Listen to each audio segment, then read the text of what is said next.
नमस्कार दोस्तों, target with PS Parihar channel में आपका स्वागत है। सुबह की इस वीडियो में ऐसी सूचनाएं होती हैं जो विभिन्न समाचार पत्रों पर छाई हुई होती हैं और विद्यार्थियों के लिए आवश्यक होती हैं। तो आइए शुरू करते हैं और देख लेते हैं कि आज के समाचार पत्रों में ऐसी कौन-कौन सी सूचनाएं हैं। तो वीडियो को जल्दी से लाइक कर दें, शेयर कर दें। जिन छात्रों ने चैनल को अभी भी सब्सक्राइब न किया हो, जल्दी से सब्सक्राइब कर लें ताकि आप लोगों को भी इसी तरीके के ऑथेंटिक अपडेट सबसे पहले मिलती रहें। आगे बढ़ने से पहले एक और सूचना कि अगर आप लोग उत्तर प्रदेश अधीन सेवा चयन आयोग की परीक्षा पीईटी की तैयारी कर रहे हैं तो आप लोग चक्षु प्रकाशन की पुस्तकें ले सकते हैं। चक्षु प्रकाशन की जो पुस्तकें संपूर्ण गाइड के रूप में भी मिलती हैं, जिसमें 2200 से ज़्यादा बहुविकल्पी प्रश्न भी हैं और अलग से डिस्क्रिप्टिव स्टडी मटेरियल भी है। और UP triple S C PET के लिए अगर आप लोग मॉडल प्रैक्टिस सेट लेना चाहते हैं तो उसकी भी जो पुस्तकें हैं वो चक्षु प्रकाशन की मिलती हैं। सभी कापी किताबों की दुकानों में ये पुस्तक देखने को मिल जाएगी। अगर आप लोग ऑनलाइन मंगवाना चाहते हैं तो ऑनलाइन भी आप लोग इस पुस्तक को मंगवा सकते हैं। अगर प्रैक्टिस सेट की बात करें तो प्रैक्टिस सेट बिल्कुल UP triple S C pattern पर बनाया गया है और इन प्रश्नों की जो व्याख्या है वो काफ़ी अच्छी दी हुई है। इसी तरीके से अगर गाइड की बात करें, यहाँ पर मेरे पास संपूर्ण गाइड यहाँ पर दी हुई है। इसमें पीईटी का जो सिलेबस यहाँ पर पूरा का पूरा आपको स्टडी मटेरियल दिया जाएगा और साथ में बहुत सारे बहुविकल्पी प्रश्न भी यहाँ पर दिए हुए हैं, तो इसे भी आप लोग ले सकते हैं। चलिए शुरू करते हैं आज की सूचना को। सबसे पहली सूचना है उत्तर प्रदेश लोक सेवा आयोग। उत्तर प्रदेश लोक सेवा आयोग की आज काफ़ी सूचनाएं हैं और उत्तर प्रदेश लोक सेवा आयोग लगातार भर्तियों के विज्ञापन जारी कर रहा है। लेकिन जैसा कि सरकार का निर्देश है कि सबसे पहले चिकित्सा विभाग यानी स्वास्थ्य विभाग में भर्तियाँ होंगी और स्वास्थ्य विभाग की ही 3 भर्तियों के जो विज्ञापन है वो जारी हो चुके हैं और अब ये चौथा विज्ञापन भी जारी कर दिया गया है। ये देखिए यहाँ पर लिखा है स्टाफ नर्स के 3012 पदों पर होगी भर्ती, आवेदन शुरू। यूपीपीएससी ने जारी किया विज्ञापन, 16 अगस्त तक जमा किए जाएंगे ऑनलाइन आवेदन। कोविड काल में महत्वपूर्ण होगी अब ये भर्ती। प्रदेश में स्टाफ नर्स के रिक्त पड़े 3012 पदों पर भर्ती की प्रक्रिया शुरू हो गई है। उत्तर प्रदेश लोक सेवा आयोग ने शुक्रवार को स्टाफ नर्स सिस्टर ग्रेड 2 पुरुष महिला परीक्षा 2021 का विस्तृत विज्ञापन अपनी वेबसाइट पर जारी कर दिया है। यूपीपीएससी के परीक्षा कैलेंडर में यह परीक्षा 3 अक्टूबर 2021 को प्रस्तावित है। कोविड काल में हजारों संख्या में स्टाफ नर्स की भर्ती को काफी महत्वपूर्ण माना जा रहा है और यहाँ पर जो है पूरा का पूरा परीक्षा कार्यक्रम भी दिया, पाठ्यक्रम भी दिया हुआ है और नीचे परीक्षा कार्यक्रम दिया हुआ है। ये देखिए, सामान्य ज्ञान पूछा जाएगा, नर्सिंग से संबंधित क्वेश्चन आएंगे और सामान्य हिंदी से संबंधित प्रश्न भी पूछे जाएंगे। स्वास्थ्य विभाग में 1.5 माह में शुरू हुई चौथी भर्ती और यहाँ पर लिखा हुआ स्वास्थ्य विभाग में 1190 पदों के लिए इंटरव्यू 26 तारीख से शुरू हो जाएंगे। उत्तर प्रदेश लोक सेवा आयोग की ओर से प्रांतीय चिकित्सा एवं स्वास्थ्य सेवा संवर्ग के तहत विज्ञापित एलोपैथिक चिकित्सा अधिकारी ग्रेड 2 के तहत एनेस्थेटिस्ट के 590 पदों और पीडियाट्रिक के 600 पदों पर सीधी भर्ती के लिए इंटरव्यू की तिथि घोषित कर दी गई है। तो स्वास्थ्य विभाग की जितनी भी भर्तियां हैं उनमें तेजी आ गई है। उत्तर प्रदेश लोक सेवा आयोग सरकार के निर्देश के अनुरूप सबसे पहले इन भर्तियों पर ध्यान दे रहा है। अन्य सूचना भी उत्तर प्रदेश लोक सेवा आयोग की है। लिखा है आज जारी किए जाएंगे कट ऑफ अंक। अभ्यर्थी 2 परीक्षाओं के प्राप्तांक और कट ऑफ जारी करने की कर रहे थे मांग। विद्यार्थियों की जो काफ़ी पुरानी मांग है ये मान ली गई है और पीसीएस 2019 पीसीएस 2020 इसके बारे में मैंने कल भी वीडियो बनाया था। इसके जो कट ऑफ अंक है 17 जुलाई को उत्तर प्रदेश लोक सेवा आयोग की वेबसाइट पर जारी कर दिए जाएंगे। परीक्षा नियंत्रक अरविंद कुमार मिश्र के अनुसार प्राप्तांक एवं कट ऑफ अंक 23 जुलाई तक आयोग की वेबसाइट पर उपलब्ध रहेंगे। अभ्यर्थी काफी दिनों से मांग कर रहे थे कि प्राप्तांक एवं कट ऑफ का जो अंक है वो शीघ्र से शीघ्र जारी किए जाए। विद्यार्थी ने कितने नंबर प्राप्त किए हैं इसकी भी जानकारी मिल जाएगी। किस विषय में कितने प्राप्त किए हैं, साक्षात्कार में कितने प्राप्त किए हैं, लिखित परीक्षा में कितने प्राप्त किए हैं, पूरा का ब्यौरा जो है आप आज से देख सकते हैं। वहीं पर लिखा हुआ है कि प्रवक्ता उर्दू के 14 पदों का जो परिणाम है वो जारी कर दिया गया है। आयोग ने शुक्रवार को विशेष अधीनस्थ शिक्षा सेवा पुरुष संवर्ग के तहत राजकीय इंटर कॉलेजों में प्रवक्ता उर्दू के 14 पदों पर सीधी भर्ती का अंतिम परिणाम जारी कर दिया।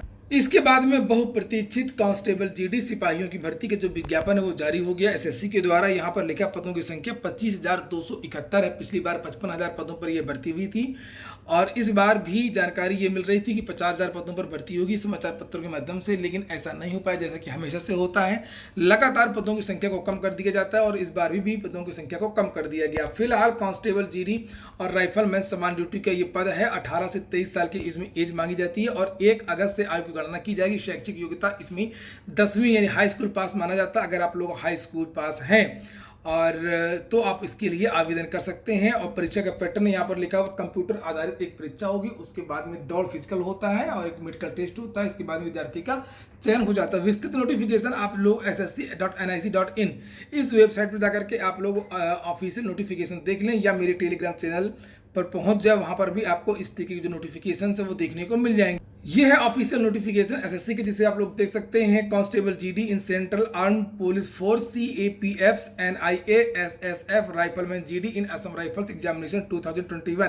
17 जुलाई से इसके आवेदन शुरू हो रहे हैं। देखिए लास्ट डेट यहाँ पर दी हुई है 31 तारीख तक विद्यार्थी जो है इसको आवेदन कर सकते हैं। फीस जमा करने क्या डेट, सब कुछ यहाँ पर पूरा का पूरा ब्यौरा दिया हुआ है। बहुत सारी चीज़ें, परीक्षा किस तरीके से होगी और क्या क्या सावधानियाँ बरती जाएंगी, किस प्रदेश में कितने पद हैं, किस विभाग में कितने पद हैं।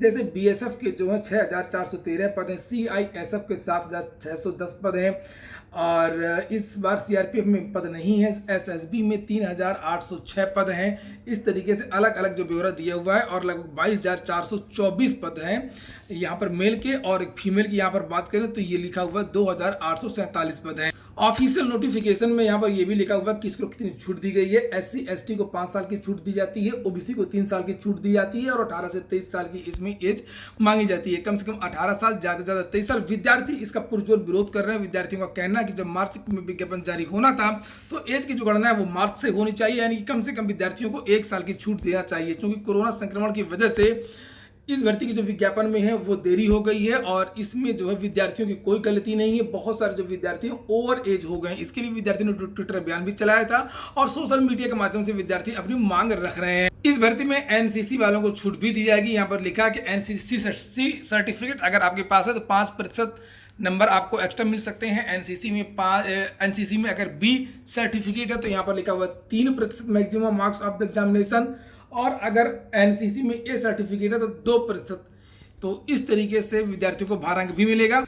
परीक्षा में क्या पूछा जाएगा, जो कंप्यूटर बेस्ड परीक्षा होगी। पहले ये परीक्षा ऑफलाइन हुआ करती थी और अब ऑनलाइन। यहाँ पर लिखा कि जनरल इंटेलिजेंस, ये रीजनिंग आती है 25 नंबर की, 25 अंकों की और 90 मिनट का पेपर होता है, 1.5 घंटे का। और general knowledge, general awareness, GS 25 सब क्वेश्चन आते हैं 25 नंबर के। और एलिमेंट्री मैथमेटिक्स, साधारण गणित आती है 25 क्वेश्चन 25 नंबर के। और इंग्लिश या हिंदी में से आप कुछ भी कर सकते हैं। ये 25 क्वेश्चन आएगा, 25 प्रश्न आएंगे और 25 नंबर के। तो ये 100 नंबर का पूर्णांक होता है और 100 क्वेश्चन पूछे जाते हैं। ये परीक्षा का पैटर्न है। साधारण पेपर होता है, जो प्रश्नों का जो स्तर होता है वो काफ़ी आसान होता है। कट ऑफ बहुत ज़्यादा जाती है इसकी, लगभग 80-90 के ऊपर कट ऑफ जाती है और नेगेटिव मार्किंग भी रहेगी। अगली सूचना है, स्वास्थ्य कर्मियों को पीईटी से छूट देने के लिए यूपीएससी को भेज दिया गया पत्र। पैरामेडिकल संवर्ग को पीईटी से छूट के लिए यूपीएससी को पत्र भेज दिया गया। इसके बारे में भी मैंने कल वीडियो बनाया था, कल आपको बता दिया था। और लिखा कि संयुक्त राष्ट्रीय स्वास्थ्य मिशन कर्मचारी संगठन के प्रतिनिधिमंडल से सचिव चिकित्सा स्वास्थ्य व मिशन निदेशक अपर्णा उपाध्याय की शुक्रवार को हुई वार्ता में इसकी जानकारी दी गई है। संगठन के महामंत्री योगेश उपाध्याय ने बताया है कि निदेशक ने बताया कि पीईटी परीक्षा से पैरामेडिकल संवर्ग को छूट के संबंध में पत्र जारी कर दिया है और उन्होंने कहा कि स्टेट मेडिकल फैकल्टी में पंजीकृत सभी संवर्ग को पीईटी से छूट मिल सकती है। वेतन विसंगति पर भी जल्द ही निर्णय लिया जाएगा। और उन्होंने बताया कि निदेशकों ने कर्मचारियों की स्थानांतरण नीति बहाल करने और बीमा लाभ दिलाने का आश्वासन भी दिया है।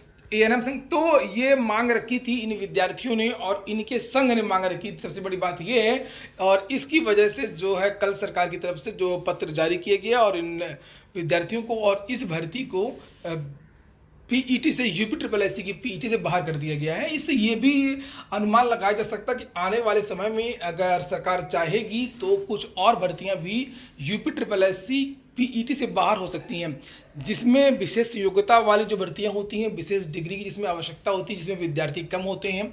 चूँकि जो पत्र जारी हुआ था, मैंने आप लोगों को कल बताया था कि उसमें ये हवाला दिया गया था कि ये जो विद्यार्थी हैं एएनएम वाले, इनके पास विशेष योग्यता होती है, ये पंजीकृत होते हैं, इनकी संख्या कम होती है और इसलिए जो है इनको पीईटी से छूट दिया जाता है। इस तरीके की और भी भर्तियां जिसमें विशेष योग्यता होती है। दूसरी बात ये है कि इसमें जो परीक्षा होती है, ये भी उस पत्र में हवाला दिया गया है कि जो स्वास्थ्य कार्यकर्ता की जो भर्ती होती है, जो पेपर का जो पैटर्न होता है वो यूपीएससी के पैटर्न से मैच नहीं करता है, इसलिए इसको बाहर कर दिया जाए। तो इस तरीके की अगर कोई और भी भर्ती आती है जिसमें उसका पैटर्न अलग होता है, संबंधित विषय या कुछ विशेष योग्यता मांगी जाती है, तो वो भर्ती भी पीईटी से बाहर हो सकती है। इसके रास्ते खुल चुके हैं। अगली सूचना है कि उत्तर प्रदेश लोक सेवा आयोग की है। राज्य कृषि सेवा परीक्षा 1 अगस्त को है और इसकी जो एडमिट कार्ड है वो जारी कर दिए गए हैं। यूपी बोर्ड के रोल नंबर अब स्कूलों से भी मिलेंगे। वैसे भी आप वेबसाइट से भी निकाल सकते हैं, अपना रोल नंबर सर्च कर सकते हैं नाम, डेट ऑफ बर्थ इत्यादि के द्वारा। लेकिन अगर आपको कोई परेशानी हो रही है तो आप लोगों को अब स्कूल से भी रोल नंबर अलॉट हो जाएंगे। क्योंकि परीक्षा भी नहीं है, एडमिट कार्ड जारी नहीं हुए थे, इसलिए विद्यार्थियों के रोल नंबर नहीं बने थे। रोल नंबर विद्यार्थी के अलग से बनाए गए हैं और यहाँ पर उसी के बारे में जानकारी दी गई है कि यूपी बोर्ड के कक्षा 10 और 12 के छात्रों को रोल नंबर अब स्कूलों से भी दिए जाएंगे। बोर्ड ने स्कूलों को रोल नंबर उपलब्ध करा दिए हैं। पहले बोर्ड ने ऑनलाइन व्यवस्था लागू करके सीधे छात्रों को रोल नंबर देने की व्यवस्था की थी, लेकिन लोड के चलते 2 दिन में ही वेबसाइट क्रैश हो जाने से यह व्यवस्था ठप हो गई। हालांकि स्कूलों से रोल नंबर देने की वैकल्पिक व्यवस्था के बाद शुक्रवार को फिर से वेबसाइट दुरुस्त करके ऑनलाइन रोल नंबर जानने की व्यवस्था बोर्ड ने शुरू कर दी है। और जानकारी मिल रही है कि 31 तारीख के पहले हाई स्कूल इंटरमीडिएट का जो परिणाम है वो घोषित कर दिया जाएगा। एक और सूचना है एलटी ग्रेड शिक्षक भर्ती की, जिसके बारे में मैंने कल बताया था आप लोगों से। कल की वीडियो मैंने आप लोगों से बताया था कि पोर्टल खुलवाने के लिए हिंदी और सामाजिक विज्ञान विषय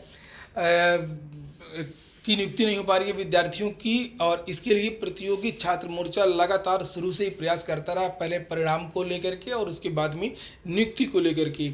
हिंदी और सामाजिक विज्ञान में पोर्टल को लेकर के प्रतियोगी छात्र मोर्चा 19 तारीख को, 20 नहीं है 19 तारीख है, यहाँ पर लिखा हुआ ऐसी परिस्थिति में 19 जुलाई को प्रतियोगी छात्र मोर्चा द्वारा शिक्षा निदेशालय लखनऊ में धरना देने का निर्णय लिया गया है। और आप सभी से अपील है कि इस धरने में अधिक से अधिक लोग शामिल हों और लक्ष्य प्राप्ति के साक्षी बने। हम लोगों ने मोर्चा अध्यक्ष विकी खान, तो ये है कि अब जो विद्यार्थी चाहते हैं कि जल्द से जल्द नियुक्ति हो, तो सभी जो चयनित विद्यार्थी हैं वो पहुँचें और इस धरने को सपोर्ट करें। क्योंकि काफ़ी कुछ हो गया है, सरकार पता नहीं क्यों सही रीज़न भी नहीं बता रही है। कभी लोक सेवा आयोग निदेशालय को कहता है, कभी निदेशालय लोक सेवा आयोग को कहता है, कभी सरकार, तो हो क्या रहा किसी को समझ में नहीं आ रहा। आखिरकार परिणाम को जारी हुए 1 साल से ज़्यादा हो रहा है और इन विद्यार्थियों की नियुक्ति क्यों नहीं हो पा रही है। अब विद्यार्थी वहाँ पर धरना प्रदर्शन करेंगे और आगे जो अपडेट होगी मैं दूंगा। और ये जब विद्यार्थी लखनऊ जाएंगे तो उसमें कुछ और भी चीज़ें होंगी। जैसे मैंने आप लोगों से बताया था कि टीजीटी पीजीटी की भी बात की जाएगी कि किसी भी हाल में जो है वो जिलों को परीक्षा केंद्र न बना जाए, मंडल स्तर पर ही परीक्षा हो। ये हो गया आज का वीडियो अगर आपको अच्छा लगा हो तो लाइक कर दिया करें। जिन छात्रों ने चैनल को सब्सक्राइब ना किया सब्सक्राइब कर लें। पूरा वीडियो सुनने के लिए बहुत बहुत धन्यवाद।